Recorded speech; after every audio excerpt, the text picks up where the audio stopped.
प्राचीन समय की बात है। एक विशाल और समृद्ध राज्य में एक राजा रहता था। वह अपने पराक्रम और बुद्धिमानी के लिए प्रसिद्ध था। उसके राज्य में हर व्यक्ति सुखी और संतुष्ट था। लेकिन राजा में एक कमी थी। उसे अपने ज्ञान पर बहुत अभिमान था। वह मानता था कि उसके राज्य में कोई भी उससे अधिक बुद्धिमान नहीं है। राजा अक्सर सभा में विद्वानों और पंडितों से चर्चा करता और अपनी चतुराई से उन्हें पराजित कर देता। धीरे धीरे यह बात पूरे राज्य और आसपास के क्षेत्रों में फैल गई। राजा ने एक दिन घोषणा की, जो कोई मुझे तर्क वितर्क और ज्ञान में पराजित करेगा, उसे मैं अपना आधा राज्य दूंगा। यह घोषणा सुनकर दूर दूर से विद्वान, पंडित और बुद्धिमान व्यक्ति राजा के दरबार में आने लगे। राजा ने सभी से सवाल पूछे, तर्क किए और अंततः सबको पराजित कर दिया। हर बार उसकी जीत से उसका अभिमान बढ़ता गया। एक दिन एक वृद्ध ब्राह्मण राजा के दरबार में पहुंचा। वह साधारण वस्त्र पहने हुए था। उसके चेहरे पर गहन शांति थी, लेकिन उसकी आंखों में अद्भुत चमक थी। राजा ने उसे देखा और हंसते हुए कहा, हे ब्राह्मण, क्या तुम भी मुझे पराजित करने आए हो?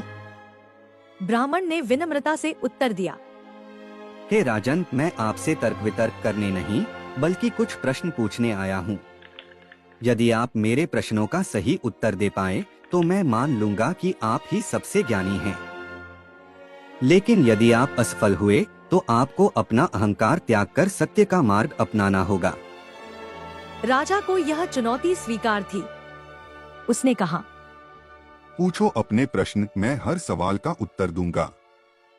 पहला प्रश्न।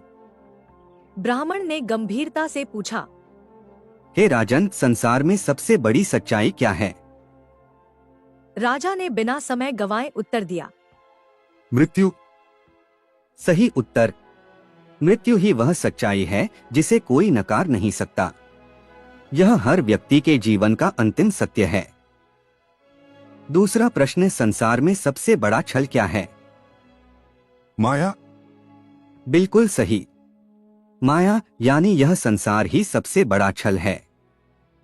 जो चीजें स्थायी लगती हैं, वे वास्तव में अस्थायी हैं।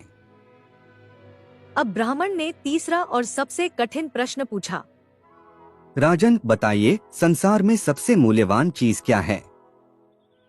राजा ने बिना समय गंवाए उत्तर दिया, धन। यह सुनकर ब्राह्मण के चेहरे पर गंभीरता आ गई। उसने कहा, राजन, आपका उत्तर गलत है। संसार में सबसे मूल्यवान चीज समय है। धन खोने पर आप उसे फिर से कमा सकते हैं, लेकिन जो समय बीत जाता है वह कभी लौटकर नहीं आता। ब्राह्मण के उत्तर ने राजा को गहरी सोच में डाल दिया। उसे अपने उत्तर पर पछतावा हुआ। उसने महसूस किया कि वह अपने ज्ञान के अभिमान में अंधा हो गया था। उसने ब्राह्मण से कहा, हे ज्ञानी, आप सत्य कहते हैं। मैंने आज तक समय की कीमत को नहीं समझा। कृपया मुझे और सिखाइए। राजन, समय का सदुपयोग ही व्यक्ति को महान बनाता है। जो व्यक्ति अपने समय को व्यर्थ नहीं गंवाता, वही सच्चे ज्ञान और सफलता को प्राप्त करता है। राजा ने अपनी भूल स्वीकार की और अपने अभिमान को त्याग दिया।